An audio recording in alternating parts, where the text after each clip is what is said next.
coração. Hoje é mais um domingo que o Senhor nos permitiu estarmos aqui na sua casa.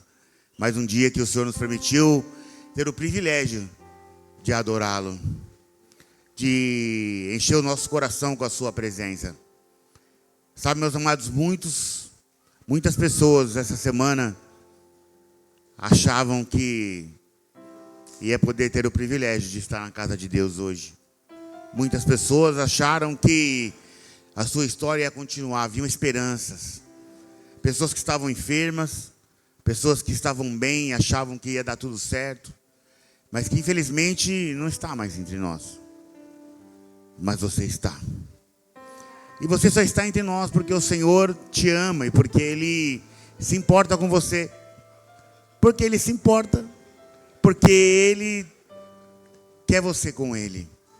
Porque Ele quer você de volta, porque Ele quer você, Ele quer se alegrar com a sua alegria, Ele quer te encher com a presença dEle, encher o seu coração. A palavra de Deus diz que nós somos templos do Espírito Santo. Mas a palavra não fala assim, é exclusivo de alguns. Não, ela fala que todos nós somos os templos do Espírito de Deus. Nós muitas vezes não reconhecemos, né, irmão?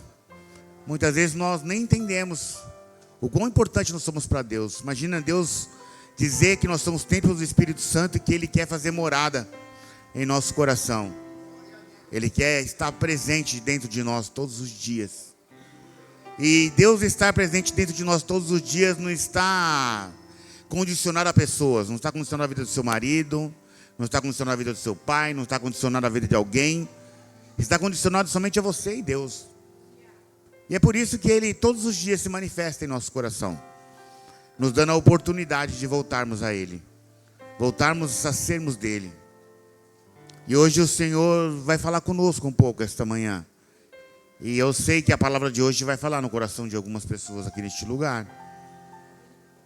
Porque eu sei que é algo que aconteceu na palavra de Deus e que vai mover o coração de algumas pessoas aqui neste lugar. Porque Deus, Ele é fiel.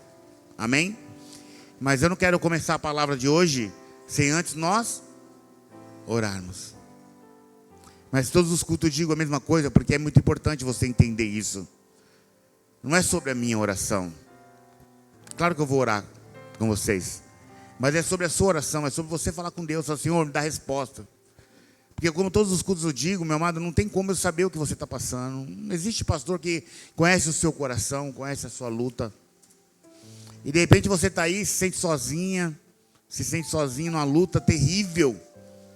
E você fala, será que Deus está comigo? Preciso de uma resposta. Então é tempo de você falar com Ele. Então eu quero orar com você em nome de Jesus Cristo. Mas é importante que você fale a Deus, Senhor, usa a vida desse homem de bigode aí para falar comigo, Deus. Dá um jeito, abre a boca dele para seja a boca do Senhor aqui nessa igreja, em nome de Jesus Cristo. Então é sobre a sua comunhão com Deus, não é? É claro que é sobre a minha também, mas é mais sobre a sua, porque Ele sabe o que você está passando, né? Ele sabe do seu coração, sabe da preocupação, sabe dos medos, porque Ele está no controle de tudo sempre, amém? Então eu queria te convidar você a fechar os seus olhos por mais um instante, a gente orar, para a gente entregar a palavra no Senhor já, em nome de Jesus. Senhor, meu Deus, Pai querido, Pai amado, muito obrigado, Senhor, pela oportunidade de nós estarmos na sua casa. Obrigado, Senhor, por podermos te louvar esta manhã, te adorar. Pai, nós já te agradecemos pela palavra que vai ser ministrada. E em nome de Jesus te pedimos que o Senhor venha agora ministrar cada um dos nossos corações. Pedimos que o Senhor venha agora sobre as nossas vidas, Senhor. Ministra no Senhor, de acordo com o seu entendimento, de acordo com a sua vontade. Sela agora cada coração, Senhor, derramando sobre as nossas vidas o bálsamo e a paz que só o Senhor pode trazer. Traz a resposta, Senhor, aquilo que nós necessitamos.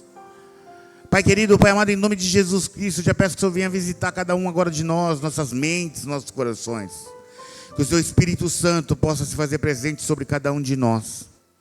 Pai querido, em nome de Jesus Cristo, nós te pedimos que o Senhor venha repreender já todo o mal, todo espírito contrário ao Senhor. Qualquer espírito que possa vir querer atrapalhar este culto, atrapalhar, trazer sonolência, cansaço. Pai, em nome de Jesus Cristo, nós pedimos já que seja repreendido em nome de Jesus Cristo. Não em nome do homem, não em nome da mulher, mas em nome de Jesus Cristo nós repreendemos todo espírito contrário. Pedimos que o Senhor coloque já os seus anjos ministradores sobre as nossas vidas. Coloque, Pai, para que possamos ter entendimento pleno da sua vontade, da sua palavra. Pai querido, Pai amado, pedimos também que o Senhor já venha colocando os seus anjos sobre os nossos lares, nossas casas. Visita aqueles que amamos. Senhor, em nome de Jesus Cristo, vai selando a nossa casa. Vai já colocando, Pai, os anjos para que possam ser selados cada uma de nossas portas, Senhor, em nome de Jesus Cristo. Pai, nós te pedimos agora, Senhor, as portas precisam ser abertas. Senhor, nós sabemos das lutas que temos, mas sabemos quão maior é o nosso Deus e quão maior é o Senhor. Pai, em nome de Jesus Cristo, eu te peço agora, sela cada um de nós debaixo da sua graça.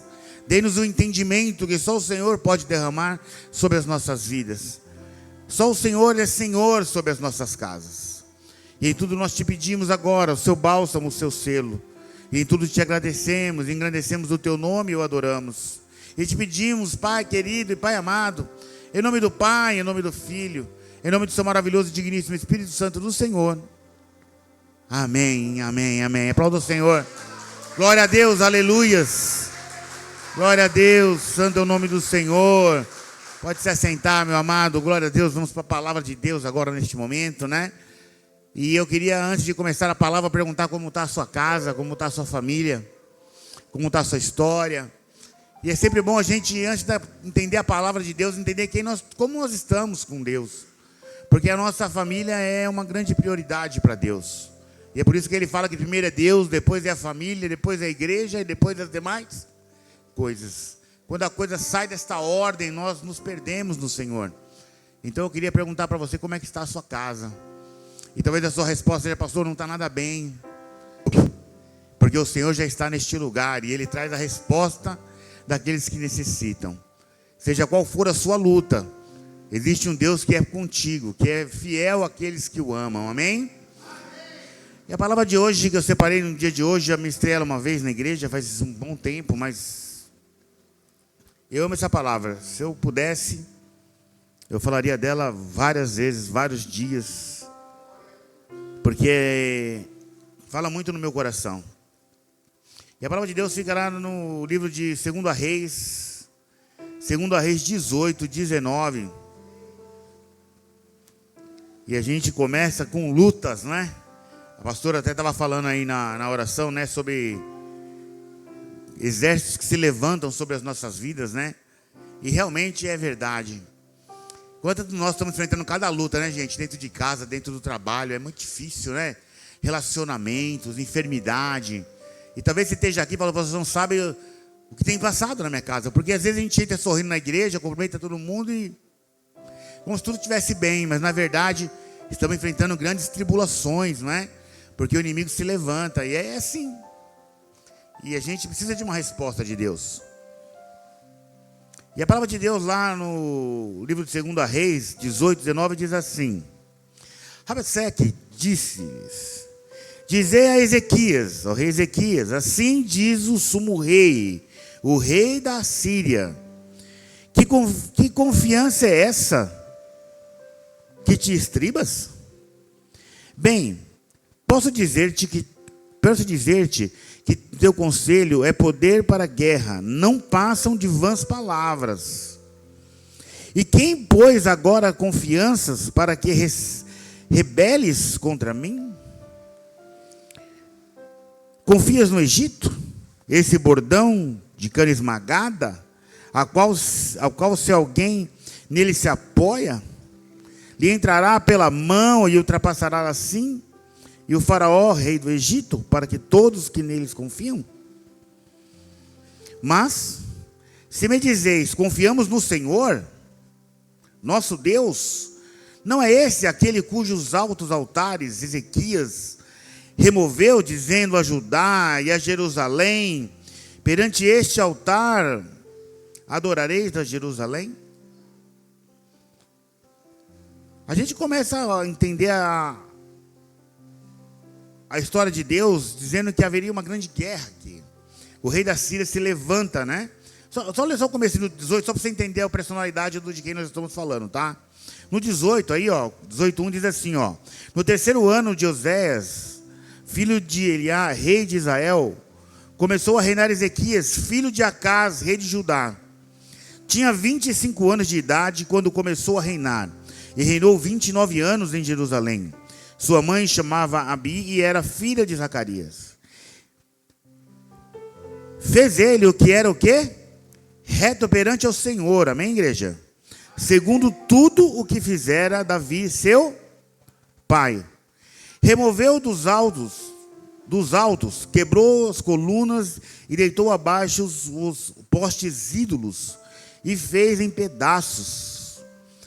Só estou trazendo essa parte aqui para que nós podemos entender um pouco do terceiro ano, né, do governo de Ezequias. Podemos dizer que primeiro que Ezequias era um homem fiel a Deus. Ele é um homem que decidiu derribar os seus altares. Ele é um homem que decidiu fazer aquilo que é correto perante a Deus. Mas a gente vai entrar numa história em que o rei da Síria, com mais de 200 mil homens, pretendeu cercar a sua cidade e atacá-lo. A gente vai ler um pouco da história. Mas só que você possa contextuar isso, é bom entender que nós vimos um homem, um rei que decidiu obedecer a Deus, a se afastar daquilo que era ruim, a derribar aquilo que era mal. E talvez você esteja na igreja hoje e você tenha tomado essa decisão. Talvez você, em algum momento da sua vida, tomou a decisão de falar que eu quero ser um cara temente a Deus. Eu quero ser uma mulher que vai honrar a Deus. Sabe, a decisão cabe a cada um de nós. E de repente você tomou a decisão de ser uma pessoa de Deus. Assim como ele também, o rei, né, decidiu isso. E é bom que os homens e as mulheres decidam ter um posicionamento para com Deus. É muito importante, né? Então nós temos um rei, que era rei sobre uma cidade, mas acima de tudo ele entendeu o valor que tinha fazer as coisas de Deus e obedecer a Deus. E ele resolveu fazer isso. Então está tudo bem? A pergunta que não pode calar esta manhã é: então está tudo bem? Se nós decidimos obedecer a Deus, então está tudo certo? Sim, está tudo certo. Porém, nós sabemos que muitas das vezes a decisão de nós adorarmos a Deus, de nós termos a nossa vida pura perante o Senhor, vai nos trazer algumas consequências, algumas lutas muitas das vezes. E isso também é real. Porque Jesus disse que ele não veio para trazer a paz, ele veio para trazer a espada, para que nós possamos lutar as nossas lutas. As promessas de Deus não estão vinculadas a pequenos processos, ele está vinculado ao final da nossa história, amém? E a gente tem que... Um rei que, porém, jovem, né? Começou a reinar Ezequias sobre aquela cidade. E aí, logo em seguida, a gente começa a perceber que o rei da Síria queria se tomar aquela cidade. Assim como tomou várias outras, né? E aí a gente vai entrar na história agora. Tá, gente? Vou ler novamente aqui para que a gente possa ter entendimento do que aconteceu aqui. Rabezeque lhe disse, tá? O homem do rei da Síria. Dizei a Ezequias assim, diz o sumo rei, o rei da Síria. Que confiança é essa que tem, que te escribas? Bem posso dizer-te que teu conselho é poder para a guerra, não passam de vãs palavras. Que ele queria que ele se entregasse, tá, gente? E quem pôs agora confianças para que te rebeles contra mim? Confiais no Egito, esse bordão de cana esmagada, a qual se alguém nele apoia, lhe entrará pelas mãos e lhe atrapassará assim. É o faraó, o rei do Egito. Ele está querendo dizer se ele confia no rei do Egito, que é como um bagaço de cana velha. Quem já tomou garapa de cana aí? Sabe aquela bagaço que fica, que não sustenta nada? É aquilo que ele está dizendo. Mas, se me dizeis, confiamos no Senhor, o nosso Deus, não é esse aquele cujos os altares Ezequias removeu, dizendo a Judá e a Jerusalém, perante este altar adorareis em Jerusalém?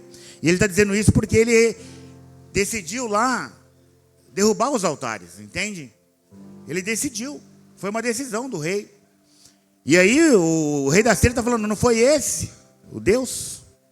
No 23 ele diz assim, ora pois, empenha-te Imponha-te como meu senhor, o rei da Síria. Olha o que ele está pedindo. E dar-lhe-ei 2.000 cavalos. Se da tua parte achares cavaleiros para montar. Olha a humilhação que ele, né? Um rei que tinha mais de 200.000 homens, está dizendo para ele: se você quiser, te dou 2.000 cavalos. Se você tivesse homens para que pudesse montar nele. Já começou humilhando, né? Oprimindo a vida dele, né? Como, pois, não pode, no 24, como, pois, não podes afugentar um só capitão dos menores dos meus servos, do meu senhor? Confias no Egito por causa dos carros e dos cavalos? A gente começa a história de um rei que já começou sendo humilhado. Ele já começa dizendo assim: olha, você não vai fazer, você não vai obedecer o rei da Síria, você não vai ficar disposto à governança da Síria, que você confia no Egito, confia no seu Deus. Você não tem capacidade nem de montar 2.000 cavalos. O exército da Síria era mais de 200.000, quem sabe. E realmente, imagina se cercado por 200.000 numa cidade onde não tinha 2.000 homens para montar em cavalo. E aí a palavra vem dizendo para você: não é capaz de nada. Em quem você confia nas suas lutas? Em quem você está confiando nas suas lutas? E eu queria trazer essa palavra e já perguntar para você: em quem você confia a sua? Porque perante os olhos humanos é impossível um homem que não tem 2.000 soldados, nem cavalo tinha, que o cara está oferecendo até os cavalos para ele, não é? Se submeter a enfrentar um exército de mais de 185.000 homens. E talvez você pensou: mas o que tem eu a ver com isso? Qual a sua luta? Sabe, meu amado, ele já começa afrontando ele, dizendo assim: não foi em nome desse Deus que você derrubou os seus altares, que você decidiu mudar a história de Jerusalém? Entende? Um dos primeiros questionamentos que foi feito à vida dele foi assim: você confia nesse Deus? Porque quando nós abrimos mão, meu amado, daquilo que é ruim, né? Isso para o diabo é muito ruim. E é por isso que eu sempre digo que você tem que entender que quanto mais você se tornar importante para Deus, mais importante você é para o diabo. Sabe por quê? Porque o diabo não está preocupado com cachorro morto, não, meu amado. Enquanto você estiver no erro, enquanto você estiver numa situação em que o diabo está feliz com você, está tudo bem. Entende? O problema de Satanás não é quando você está, né? Quando você está mal. O problema dele é quando você está bem. Quando você sabe o Deus que você serve. Entende? Quando você vem para a igreja. Glória a Deus, aleluia. Aqui, quando repete novamente, é porque é para confirmar a palavra, tá, gente? Aqui é assim nessa igreja. Então a gente começa a entender que Deus, ele é perfeito e maravilhoso, mas que haveria lutas, mesmo na decisão dele. Porque tomar a decisão não quer dizer que vai ser fácil, não. Eu tomei a decisão agora, está tudo tranquilo, né, Kelly? Fala aí. A gente acha que está tudo bem, não é? Mas na verdade é que as coisas se levantam sobre as nossas vidas. Seja ela financeira, seja ela na área da saúde, seja na área do relacionamento, seja na área, né? Seja em que área for. A verdade é que se levantam pessoas. E o exército de Satanás aqui já estava afrontando o exército do Deus vivo. E no 29 ele: assim diz o rei: não vos engane, Ezequias, porque não vos poderá livrar da nossa mão. Nem tampouco vos faça, Ezequias, confiar no Senhor, dizendo: o Senhor certamente nos livrará. E essa cidade não será entregue nas mãos do rei da Síria. Sabe, meu amado, uma das piores coisas na vida do cristão é quando nós emprestamos o nosso ouvido àquelas pessoas que não são de Deus. Todas as vezes que você pede um conselho para alguém que não é de Deus, ou que você ouve alguém que não é de Deus, é algo complicado. Porque aqueles conselhos vão estar voltados a coisas negativas, as coisas que você não vai conseguir. Então, a primeira coisa que ele vai falando: não vai confiar em Deus, hein? Você está achando que Deus vai te tirar dessa situação? Você está achando que Deus vai entrar lá na sua casa para resolver essa parada de CBO aí? Não vai não, Ana. Essa é a palavra sobre a vida do rei. Se você está achando que Deus tem alguma coisa para você, vai te livrar, que agora você tomou a decisão de servir a Deus, tomou a decisão de estar numa vida plena com o Senhor, e está tudo bem, é isso. Então a palavra de Deus dizendo, não vos engane. Ezequias, olha o inimigo, né? Falando já no coração dele, não é? Não vos engane que vai dar tudo certo. Coisa que ele disse no 30, nem tampouco faça Ezequias confiar no Senhor, dizendo, o Senhor certamente nos livrará esta cidade, e não será entregue ao rei da Síria. Sabe, meu amado, uma das piores coisas na vida do crente é o medo. O medo é aquilo que nos consome, aquilo que nos faz desistir, né? Eu conheço pessoas que tinham tudo para vencer na vida, mas desistiram no meio do caminho. Eu vou falar uma coisa para vocês, uma história minha, né? Quem me conhece, vocês não vão me conhecer de quando eu era mais novo, né? Obviamente. Mas eu me lembro de muitas das vezes que muitas pessoas da minha família falavam assim, você não vai ser nada. Eu já falei essa história para vocês. Eu lembro quando eu era muito jovem e as pessoas falavam, você não vai ser nada. Você nunca vai ter nada. Sabe por quê? Porque você é isso daí. Você é lixo. E eu posso falar uma coisa para os irmãos? Eu vou ter só um comentário básico disso. Eu comecei a me tornar uma pessoa ruim. Sabe por quê? Porque eu começava a fazer as coisas erradas porque eu achava que aquilo que as pessoas falavam era aquilo que eu era. E verdadeiramente eu comecei a me tornar naquilo que as pessoas diziam que eu era. E é incrível quantas coisas erradas eu fiz quando eu era jovem. Muitas coisas erradas, muitas mesmo. Não matei ninguém nunca, mas também se tivesse matado, eu sei que o Senhor teria misericórdia de me perdoar. Mas eu me tornava aquilo que as pessoas falavam sobre mim. E aquilo se tornou tão comum para mim que eu me tornava uma pessoa ruim. Até um dia, dona Nésia, que eu percebi aquilo que Deus tinha na minha vida, no meu coração. E eu percebi que eu não era aquilo que as pessoas achavam que eu era. As pessoas falavam que eu ia ser fracassado, que eu não ia ter nada, que eu nunca ia conseguir nada, nunca ia ter nada, nunca ia ter, meu casamento nunca ia dar certo. Pra vocês terem uma ideia, no aniversário de casamento meu de 1 ano, eu resolvi fazer um jantar na minha casa e convidei umas famílias minhas, meus cunhados. E eu me recordo até hoje, no dia de hoje, primeiro dia, né? Esse mês a gente vai fazer 26 anos de casado. Mas no primeiro ano, né? O meu cunhado chegou para mim, dentro da minha casa, no dia do jantar do meu primeiro dia de casamento, meu primeiro ano de casamento, e disse assim para mim, primeiro ano, hein, parabéns. Porque eu duvido que vai chegar no próximo. Não vai dar certo. Isso foi no jantar de aniversário de casamento, bispão. E sabe de uma coisa, meu amado? As coisas que as pessoas colocam no nosso coração, se a gente leva para o nosso coração, a gente acaba cedendo aquilo que o inimigo fala. E é por isso que ali a palavra está falando dizer que você está confiando em Deus, é? Por que eu estou te falando isso, meu amado? Porque muitos de nós entregamos as nossas vidas, né, ao fracasso da palavra de algumas pessoas. Existem pessoas aqui que tinham tudo para ser alguém e não conseguiram ser muitas coisas, porque desistimos no meio do caminho, no meio de um problema. Entendeu? Alguém veio e falou que você não era capaz, falou que não ia dar certo.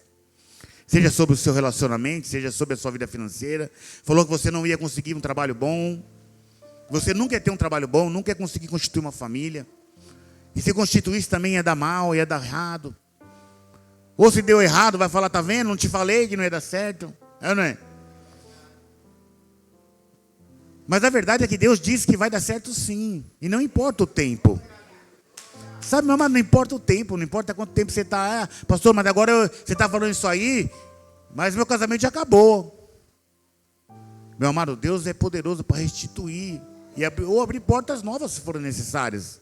Porque Ele é Deus e Ele conhece todas as coisas, conhece a sua dor, Ele conhece a sua dificuldade. É por isso que Deus estava ali. Deus estava no coração daquele homem de Deus, mas o diabo também estava o tempo todo dizendo, você vai confiar em Deus? Vai confiar em Deus? Vai se lascar. Porque o diabo, ele é sujo, meu amado. E ele quer sempre nos dizer que você não vai conseguir, que você é fraco. Olha o que ele mostrou para o rei. Olha, você não tem 2.000 homens para montar nos cavalos. Porém, eu tenho mais de 200.000 soldados armados, cavalo. Ou seja, você não tem a mínima chance contra mim. E realmente, gente, alguém conhece alguma possibilidade desse homem vencer a luta? Sim ou não? Obviamente que não. Então ele diz assim, ó, não deis ouvido, Ezequias. Ele continua falando, tá vendo? É que nem aquela pessoa lá no seu trabalho que fala que não vai dar certo, que fala mal do seu patrão, que fala mal, né, do emprego, fala mal, né? É que nem aquela pessoa que fica ali te contaminando. Nossa, a empresa não presta, você trabalha aqui e ganha pouco, né? E ele continua falando, né? Sabe aquela pessoa que fica te contaminando? Aquele vizinho que fala, seu casamento é uma porcaria mesmo, acaba, desiste dele, né? E ele continua falando na vida de Ezequias, tá vendo? Ele continua aqui no 31, ó. Não dê ouvido, Ezequias, porque assim diz o rei da Síria, o poderoso rei da Síria: fazei as pazes comigo e vinde para mim, e comei cada um da sua própria vide, da sua própria figueira, e bebei cada um da água da sua própria cisterna. Olha o que ele diz ali. Não deis ouvido, Ezequias, olha o que ele diz. Ouve o rei da Síria. Você consegue entender, meu amado? A profundidade dessa palavra? Olha o conselho que diz para ele: não se iluda. Vinde a mim. E o diabo todo o tempo faz isso, meu amado. Todo o tempo o diabo te chama para algo. Fala, vem para mim. Não se atreva a manter a sua vida assim, a derribar os altares. Não se atreva a querer ter uma vida com Deus. Desista dessa vida com Deus e vinde a mim. Assim diz o rei da Assíria, o todo-poderoso rei da Síria. O exército da Síria era terrível, gente. Se vocês se aprofundar na história do rei da Síria, depois eu vou contar uma coisa para vocês, mais para frente, para vocês entenderem melhor até. No 32 ele disse assim, ó: até que eu venha e vos leve para uma terra como vossa terra, de cereal, de vinho, terra de pão, de vinhas, terra de oliveira, mel, para que vivais e não morrais. Olha a ameaça. Não deis ouvidos a Ezequias, porque vos engana, dizendo: o Senhor vos livrará. Você consegue entender? Ele está dizendo para Ezequias: olha, entrega tudo que você tem a mim, e eu vou, até que eu te dê outra coisa melhor do que você já tem. Uma terra igual a sua, que mana leite e mel, que tem comida, que tem tudo. Você consegue entender a lógica disso? Ele está oferecendo para ele que ele vai dar depois uma terra melhor do que aquela que ele tem, que já é melhor, já é a melhor terra. E deu como comparação aquilo que ele já tinha. Assim como aquelas pessoas que falam para você desistir da sua família. Muitas das vezes, né? Falam, desiste, né? No 33 ele diz assim: acaso os deuses tá, letra minúscula, tá, gente? Não sei se vocês sabem, quando a gente escreve, a Bíblia diz deuses, Deus com letra maiúscula é Deus Todo-Poderoso. Quando ela fala deuses com letra minúscula, são os demônios mesmo, são as entidades demoníacas que se intitulam como deuses, tá? Deuses de adoração dos iníquos, tá, gente? Só para você entender aí. Sempre que tiver com letra minúscula, não é Deus Todo-Poderoso, tá? No 33 ele diz assim, ó: caso os deuses das nações puderam livrar cada um da sua terra das mãos do rei da Síria, onde estão os deuses de Amate e de Arpade? Onde estão os deuses de Safarvaim, Eva, Iva? Caso livraram eles a Samaria das minhas mãos? Quais são, dentre todos os deuses desses países, os que livraram a sua terra das minhas mãos? Olha a ameaça. Para que o Senhor possa livrar Jerusalém das minhas mãos? Aí ele começa a citar um monte de cidades que o rei da Síria foi tomando. Ele foi matando, esses reis aqui que ele está citando, ele foi tomando todas as cidades. Foi tomando e foi matando. Sabe que uma peculiaridade do rei da Síria? Sabe o que eles faziam? O exército da rei da Síria, sabe o que eles faziam? Quando eles invadiam a cidade, eles matavam, né? Os homens, estrupavam as mulheres. Só que eles faziam o quê? Eles escarneciam algumas pessoas. Eles matavam a pessoa, arrancavam a pele nela viva. Eles escarneciam a pessoa e deixavam que algumas pessoas vissem isso e iam embora para as outras cidades. Para quê? Alguém sabe para quê? Para que ela chegar lá e contar: nossa, eles mataram, arrancaram a pele viva da pessoa, matou ela viva. E a pessoa ficava o quê? Com o quê? Com medo. Imagina você falar para o cara que está vindo ali, mas o cara matou, estrupou todo mundo, pegou as crianças, pegou os homens, carneceu vivo a carne dele, tirou a pele. Você imagina o desespero, né, das pessoas. Falou, nossa, então, né? Se esse cara entrar aqui, o que ele vai fazer comigo, né? Então isso fazia com que as pessoas já se rendiam antes mesmo da luta. Por medo, entende? O medo era tão grande de enfrentar esse rei, que ele falou, não, então, alguns já entregavam. E era isso que ele queria também, sobre a vida do rei. Ele falou, só se entrega, porque olha, Deus não pôde fazer nada. O Deus deles não era o Deus vivo, né? Não era o nosso Deus. Só que ele estava citando ele como exemplo. E é por isso que na sua história também, muitas vezes, você vai ser assim. As pessoas vão dizer que você não vai dar certo. Vai dizer que seu casamento não vai dar certo, que você não vai ser curado. Vai dizer que você nunca vai ter um emprego bom, nunca vai ter condição financeira boa, que a pessoa te abandonou e você nunca vai ter ninguém. Porque o diabo, ele é assim, ele é sujo, meu amado. Eu fico imaginando o desespero e o medo daquele rei, pensando, pô, cara, você tem 200 mil soldados ali, eu não tenho nem 2 mil homens, e esse terrível exército vai estar aqui tomando essa situação. No 35 disse, ó, quais dentre todos os deuses desses países, os que livraram a sua terra das minhas mãos, para que o Senhor possa livrar Jerusalém das minhas mãos? Ele começou a dar exemplo de outras pessoas que tinham sido derrotadas.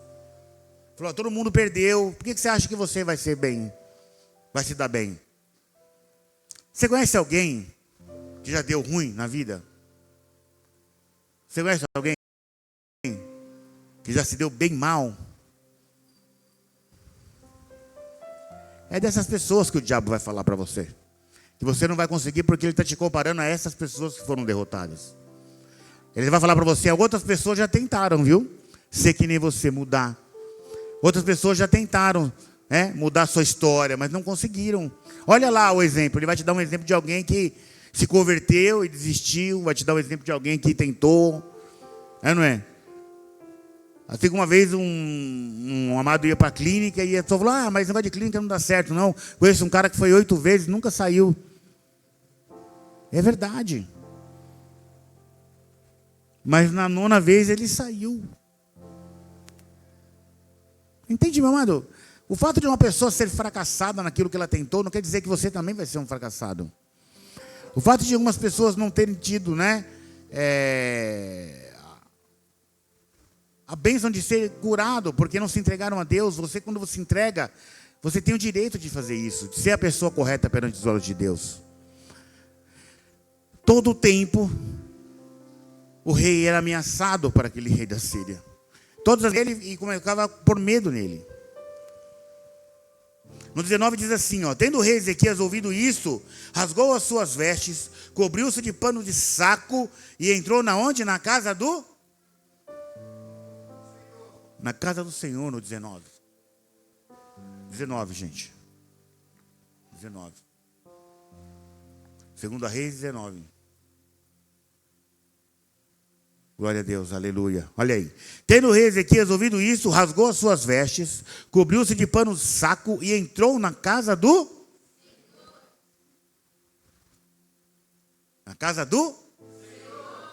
Você está na onde hoje? Se você está aqui, meu amado, tem resposta para você. Porque Ezequias foi buscar a resposta na casa do Senhor. A palavra de Deus diz que Ezequias entrou, rasgou as suas vestes, cobriu-se de pano de saco, para mostrar que ele era rei, mas ele não era nada. E se humilhou aos pés do Senhor. Não com arrogância, não como alguém que era rei, mas como alguém que não era nada aos pés do Senhor.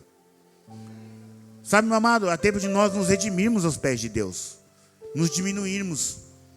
Parar de achar que nós estamos o top de linha, que nós somos o uau. Entende?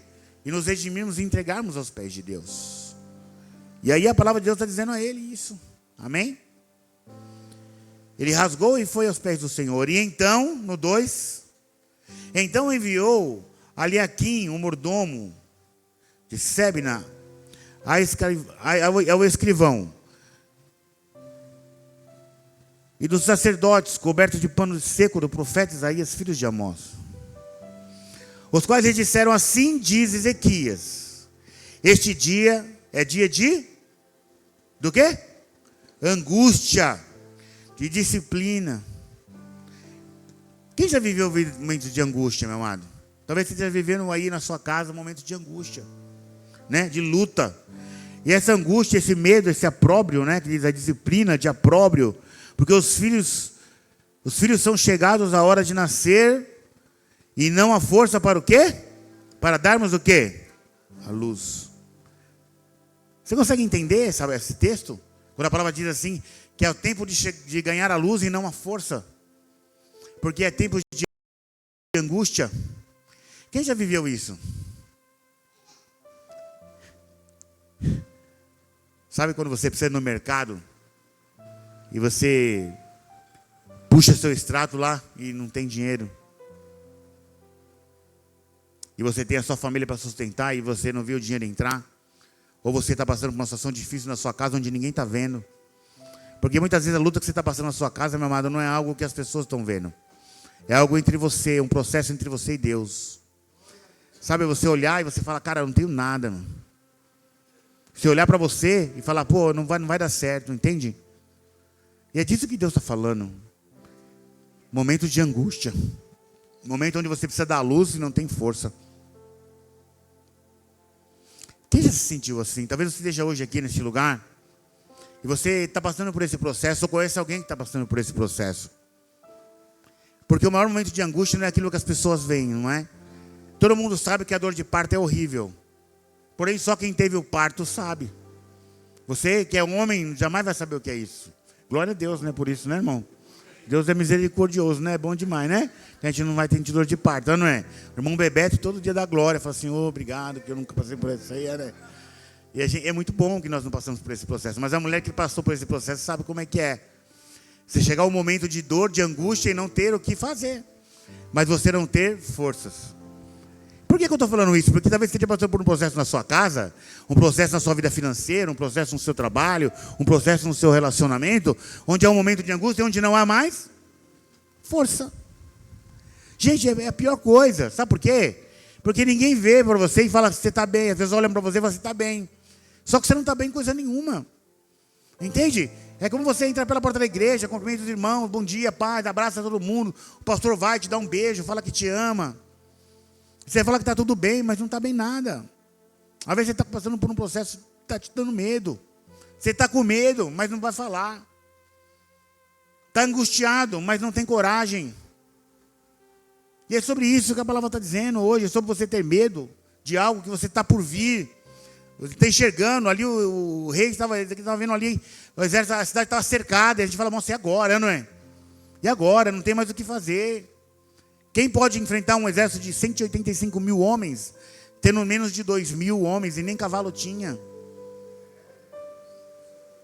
Talvez você esteja que nem o rei Ezequias, gente. Talvez você esteja passando por um processo impossível na sua vida, na sua história.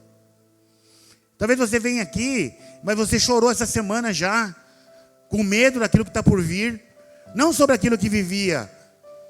O rei não estava com medo daquilo que ele estava vivendo. O que ele estava vivendo era bom, onde ele estava era bem. Ele estava medo porque ele via que algo ruim estava por vir. Algo ruim para vir no seu casamento, algo para vir por ruim no seu trabalho. De repente você está aí e está ouvindo notícia que a sua empresa vai fechar. De repente você está aí, está trabalhando num lugar e o patrão está falando, está ruim, talvez vamos ter que fechar. E você já está morrendo de medo, assim como eles aqui estavam com medo ali também, está falando, nossa, e agora, não é? Talvez você vai trabalhar essa semana, trabalhando com Uber, né? Sai essa semana, não vira nada, você fala, gente, e agora, não é? Talvez você trabalhe com vendas de algo, você fala, as coisas não estão boas, não está vendendo, você está com medo até de perder o emprego. Porque você está olhando para aquilo que você está vendo com os seus olhos. E não sobre aquilo que Deus está te mostrando. Sabe, aquilo que Deus nos mostra, Ele é infinitamente maior do que aquilo que os nossos olhos possam ver. Talvez você está vendo o relacionamento dos seus pais destruído na sua casa. E está falando, nossa, agora acabou o relacionamento do meu pai. Eu não sei como vai ser quando meu pai foi embora de casa, quando minha mãe foi embora de casa. E você fala, pô, eu sou muito jovem para viver sob este teto, sobre este problema. Mas essas palavras são palavras do diabo sobre a sua vida, sobre a vida da sua família. Entende? Todo o tempo ele está ameaçando e falando, não vai dar certo. Você confia em Deus, Deus não vai conseguir fazer nada. Elas entram na sua casa. Entende? Talvez as palavras sejam de medo no seu trabalho. Você nunca vai arrumar um emprego melhor, sabe por quê? Você é isso mesmo, você é fraco. O seu irmão sim teve um bom emprego, você não, você nunca vai ser capaz. Não adianta você querer voltar a estudar, entende? Palavras que não te edificam em nada, pelo contrário, te jogam para lona. E é por isso que muitas pessoas falam assim, né? Não fale, né, das suas coisas, não mostre as suas coisas antes de você constituí-la. Porque nem todo mundo quer o seu bem, não é assim? A Bíblia mesmo conta a história de um rei assim, né, irmão? Foi assim, não sei se você sabe da história desse rei. Ele chegou, mostrou tudo que ele tinha, né? Mostrou seus tesouros, mostrou tudo. Uma pessoa que veio de fora. Depois de um certo tempo, né? Eu acho que até foi os assírios mesmo, se eu não me engano. Eles vieram, tomaram tudo que ele tinha. Porque ele mostrou tudo aquilo que era o seu tesouro. Então não mostra o seu tesouro, meu amado. Não mostra a sua família. O seu maior tesouro pode ser a sua família, entende? Você está lá mostrando e tal. Seja que área for, tenha cuidado naquilo que você mostra. Porque nem todo mundo quer o seu bem. Quando você fala assim, ó, eu quero ter uma vida com Deus, eu vou mudar, eu vou vencer. Muitas pessoas vão falar, você não vai conseguir. Sabe por quê? Eles vão falar assim, você é assim mesmo. Você é assim mesmo, você nunca vai mudar. Você nunca vai conseguir mudar. Outras pessoas já tentaram mudar, não conseguiram. Sempre vão dar uma referência para você de alguém que não conseguiu. De alguém que fracassou no seu trabalho, alguém que fracassou na sua vida financeira, alguém que fracassou na sua vida familiar. E vai dizer, a sua família também é igual. E talvez esteja pensando, pastor, e é mesmo, porque hoje o meu relacionamento não deu certo. Mas a última palavra, ela vem de quem? Vem de Deus. A última palavra vem de Deus no seu casamento, a última palavra vem de Deus no seu relacionamento, seja ele o que for. O diabo muitas das vezes vai te dar como derrotado, mas o Senhor é quem te lê, Ele é quem modifica a sua história, meu amado. Eu fico imaginando o desespero daquele rei, vivendo toda essa opressão e esse medo. No 4 ele continua dizendo assim, ó, porventura o Senhor teu Deus terá ouvido todas as palavras. Olha, a palavra de Deus vem dizendo, porventura o Senhor teu Deus terá ouvido todas as palavras de Rabsaque, e que o rei da Síria, seu senhor, enviou-lhe para afrontar-te, o Deus vivo, e repreenderá as palavras que você ouviu. Erguei, pois, as orações pelos que ainda subsistem. Foram, pois, os servos do rei Ezequias a ter com Isaías. Isaías lhe disse, olha o que Isaías disse para ele. O profeta Isaías disse, dizei isto ao vosso Senhor. Assim diz o Senhor, o Deus Altíssimo. Não temas por causa das palavras que ouvistes, com as quais os servos do rei da Síria blasfemaram contra mim. Olha o que disse Deus. Eis que meterei nele um espírito, e ele, ao ouvir certo rumor, voltará para a sua terra, e nela eu farei cair morto a espada, porque ele é Deus.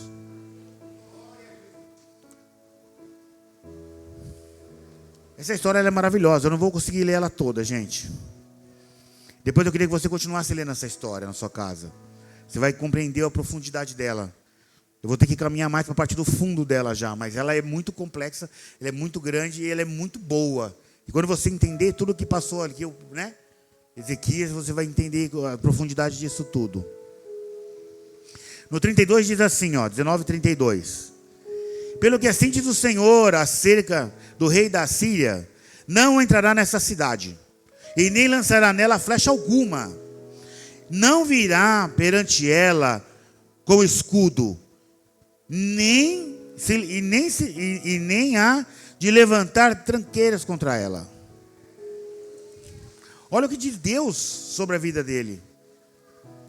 200.000 soldados armados com flechas, cavalos e escudos. E Deus diz assim, nenhuma flecha será lançada sobre a sua vida, Ezequias.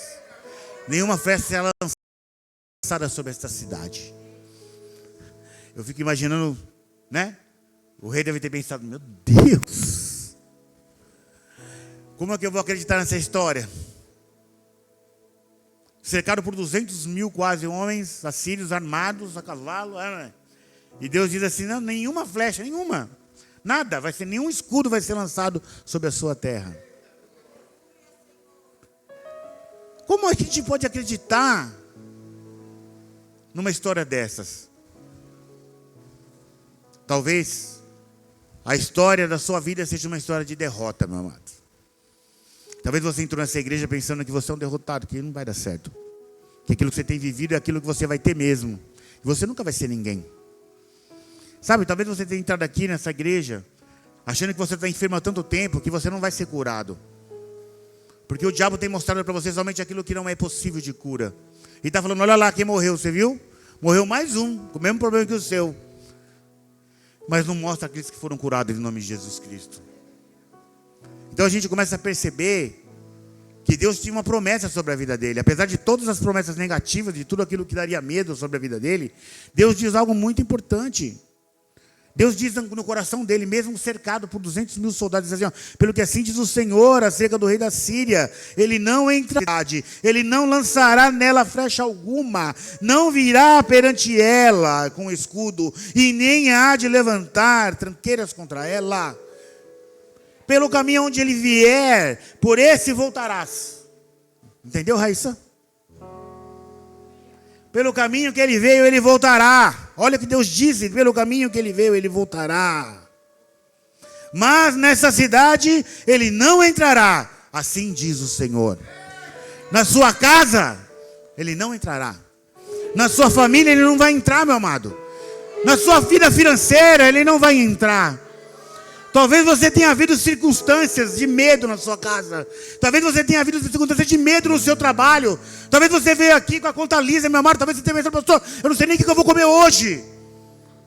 Talvez as palavras sejam palavras de medo, de destruição. Palavras de separação, palavras de situações que você não vai dar certo. Mas a palavra de Deus diz, ei, nada se levantará sobre você. Ninguém entrará na sua casa. Porque eu sou o Deus que dá a palavra sobre todas as coisas. Não importa a circunstância, não importa aquilo que você tem vivido, não importa se o diabo tem mostrado para você, assim como mostrava para você assim, que não era possível. A palavra do Senhor iria se cumprir. O diabo havia determinado. Talvez você tenha ouvido palavras na sua casa. Palavras de separação, palavras de medo, palavras de dor, que você não vai conseguir, que a sua enfermidade vai piorar, que você nem melhorar vai. Talvez você esteja com medo, pastor, será que vai melhorar? Será que vai dar certo? Será que eu vou conseguir? Vai conseguir, porque a palavra vem de quem? A última palavra vem do Senhor. Não importa as circunstâncias, não importa o quanto você tem tido temor no seu coração. Talvez o seu coração tenha falado, olha, não vai dar certo, não vai dar certo. Mas a palavra vem do Senhor. Eu não vou poder esticar muito a palavra, então já vou para o final. E ela diz assim no 35. A palavra de Deus diz assim no 35. Não. Então, naquela mesma noite, saiu um anjo do Senhor. Hoje o Senhor manda um anjo sobre a sua casa, meu amado, sobre a sua família. Então, naquela mesma noite, saiu um anjo do Senhor e feriu no arraial dos assírios 185 mil homens. E quando se levantaram restantes pela manhã, eis que todos eram apenas cadáveres. O anjo do Senhor, naquela mesma noite, saiu para que a palavra de Deus fosse se cumprir sobre a vida do rei. A palavra de Deus que um anjo do Senhor saiu à noite. Entrou sobre aquele arraial daquilo que ameaçava aquele homem de Deus. Ele disse que 185 mil homens, dona Nésia, foram mortos. 185 mil soldados assírios. Deus exterminou todo o exército assírio. Lembra quando eu falei que o exército assírio, eles escarneciam as pessoas, eles matavam e deixavam algumas pessoas ir embora para contar o que acontecia? A palavra de Deus diz que alguns acordaram ainda, irmão. Alguns acordaram, não estavam mortos. Eles estavam vivos para dar testemunho daquilo que Deus fez. Talvez algumas pessoas tenham determinado coisas na sua vida, mas elas vão ser aquelas que vão levar o testemunho da sua vitória. A vitória da sua casa não depende de homens e da palavra das pessoas. ela determina daquilo que Deus tem na sua vida e na sua história.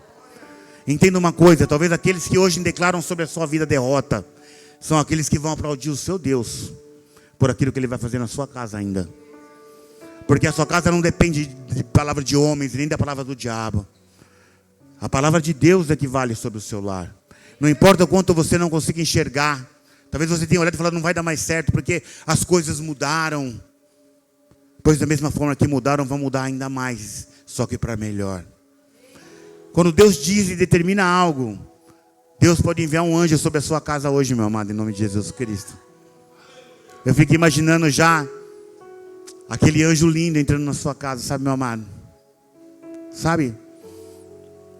Eu fico imaginando quando Deus ouviu, né? O rei Ezequias chorando e rasgando suas vestes e Deus deve ter colocado no coração, deve ter falado assim, eu vou mandar meu anjo lá. Ezequias foi buscar a Deus aonde? Vocês lembram aonde?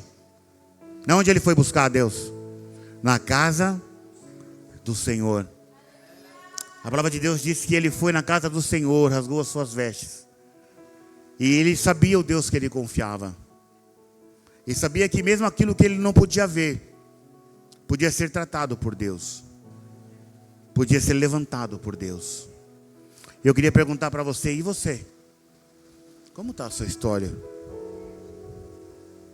Você que determinou hoje pela manhã, quando você acordou, que você viria hoje na casa de Deus. Talvez você nem pensou se você ia ou não, mas de alguma maneira Deus te trouxe neste lugar hoje. Deus te despertou, você falou, vai, eu vou para o culto. Deus tem algo no meu coração. Talvez você entrou aqui destruído, meu amado. Talvez você tenha entrado aqui magoado com aquilo que tem passado essa semana toda na sua casa. Mas é o Deus que traz o refrigério. Mas entenda uma coisa. Ele só não foi na casa de Deus. Ele se pôs na presença de Deus. Ele se ajoelhou na presença do Pai. Ele chorou porque ele podia ter simplesmente entregado tudo. Entregado os pontos, sabe? Falado assim, ó, quer saber? Eu não aguento mais. A pressão está alta. Então eu vou desistir do meu ministério. Eu vou desistir das coisas de Deus. Eu vou desistir daquilo que eu... Mas ele persistiu porque ele sabia o Deus que ele tinha, mesmo quando ele não via nada.